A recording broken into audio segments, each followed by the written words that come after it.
vlog Adiyogi Isha. Itu baru bahan menuju balapur bus stand. Stand itu ini bos menuju kerja itu Adiyogi Isha Junction itu. Itu katanya tunggu itu sih kalau first time kan जाउँछु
ଯାଉଛୁ ବାବାଙ୍କୁ ଦର୍ଶନ କରିବାକୁ।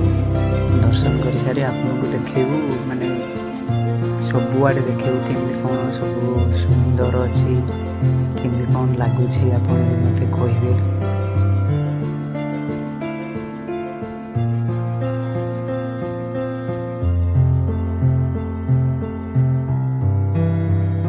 ବର୍ତ୍ତମାନ ଆମର ତ ଦର୍ଶନ ସରିଗଲା, ଆମେ ବାବାଙ୍କ ଷ୍ଟାଚୁ ପାଖକୁ ଯାଉଛୁ। ସେଇଠି ଦେଖିବୁ କେମିତି ଭଲ ଲାଗୁଛି, ଆପଣଙ୍କୁ ବି ଭଲ ଲାଗୁଛି ନା ନାହିଁ କହିବେ। ଦେଖନ୍ତୁ ବହୁତ ସୁନ୍ଦର ଲାଗୁଛି।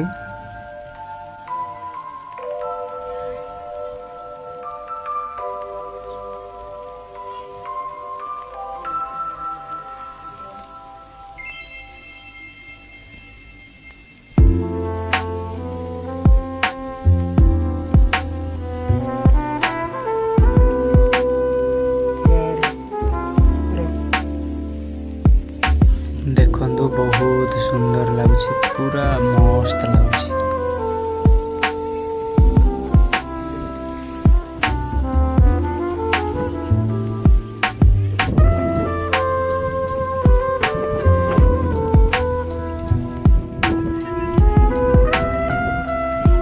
ଆସନ୍ତୁ ବୁଲିକି ଦେଖିବା, ମାନେ କେମିତି କ'ଣ ଡିଜାଇନିଂ ହେଇଛି। ମୁଁ ତ କେତେବେଳେ ବି ଦେଖିନଥିଲି, ଏଇଟା ଫାର୍ଷ୍ଟ ଟାଇମ୍ ପାଇଁ ଆସିକି ଦେଖୁଛି। ବହୁତ ସୁନ୍ଦର ଲାଗୁଛି ପୁରା।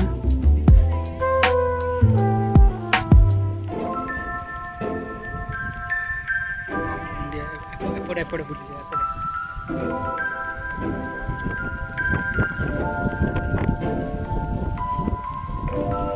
ଟିକେ ରାଉଣ୍ଡ ମାରିକି ପଳେଇବା ଆଉ।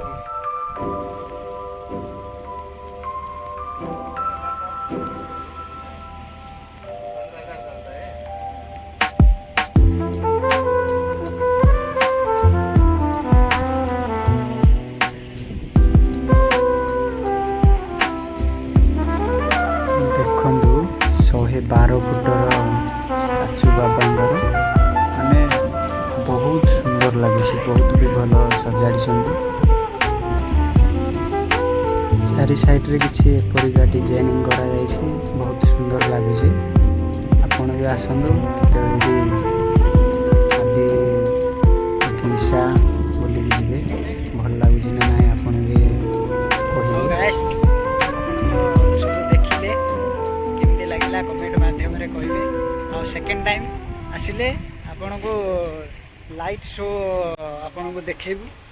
ତ ଏବେ ତ ବହୁତ ଟାଇମ୍ ହେଇଗଲାଣି, ତାପରେ ବହୁତ ବି ଖରା ବହୁତ ଜୋରରେ ହେଉଛି, ଖାଲି ଗୋଡ଼ରେ ବି ଚାଲିବାକୁ ବହୁତ କଷ୍ଟ ଲାଗୁଛି। ବୁଲାବୁଲି ସରିଲା ପରେ ଆମେ ବର୍ତ୍ତମାନ ଯାଉଛୁ ରେଷ୍ଟୁରାଣ୍ଟକୁ ଖାଇବାକୁ। ଦେଖିବା ସେଇଠି କେମିତି କ'ଣ ଖାଇବା ଦେଉଛନ୍ତି, ଆପଣ ବି ଆସିଲେ ଏଇଠି ଖାଇପାରିବେ। ସୁନ୍ଦର ବି ସଜାଡ଼ିଛନ୍ତି ରେଷ୍ଟୁରାଣ୍ଟ ବି, ବହୁତ ଭଲ ଲାଗୁଛି। ଏଠାକାର ଖାଇବା କେମିତି କ'ଣ ଦେଉଛନ୍ତି।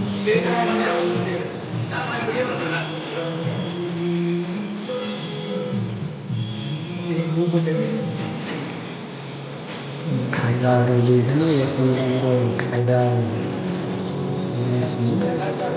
ତ ଆଜି ଟେଷ୍ଟ କରିବା କେମିତି ଲାଗୁଛି।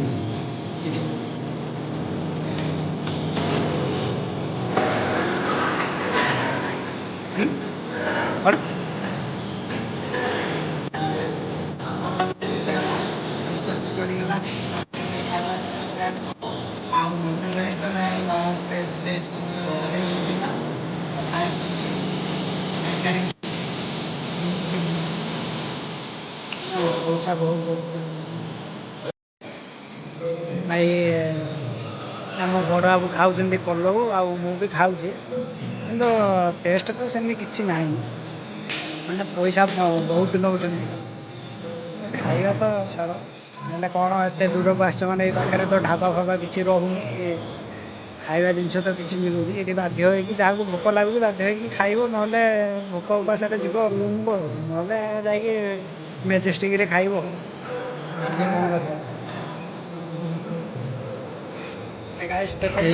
ମାନେ ପୁରା ପଥର ସବୁଆଡ଼େ ଅଛି। ସେ ଷ୍ଟାଚୁ ପାଖକୁ ଆସିବା ପାଇଁ ଫାଷ୍ଟ ଏଇ ପଥର ଗାଁରେ ଦେଖିବ ଖାଲି ଛୋଟ ଛୋଟ ଗଛ ଅଛି, ପଥର ବହୁତ ଅଛି। ମତେ ଲାଗୁଛି ପଥର ସବୁ କଟିଂ କରି ଗୋଟେ ସବୁ ରାସ୍ତା ହେଇଛି। ମୁଁ ତ ଜାଣିନି, ଆମ ସାନ ଟୋକାଟା କହୁଛି ଆଗରୁ ଏପଟେ ରାସ୍ତା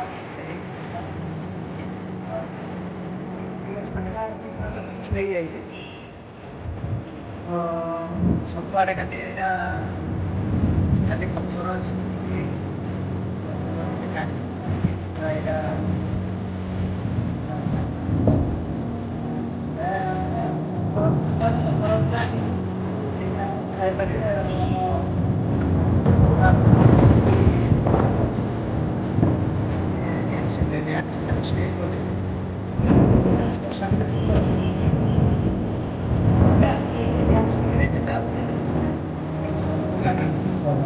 ବୁଲାବୁଲି ତ ସରିଗଲା, ମାନେ ବସ୍ ଆସିକି ଲାଗିଲା। ବସ୍ରେ କେମିତି ଲାଗିଲା ମାଧ୍ୟମରେ ଆଉ ଆପଣ ବି ଆସିକି ଏଇଠି ସୁନ୍ଦର ଲାଗୁଛି।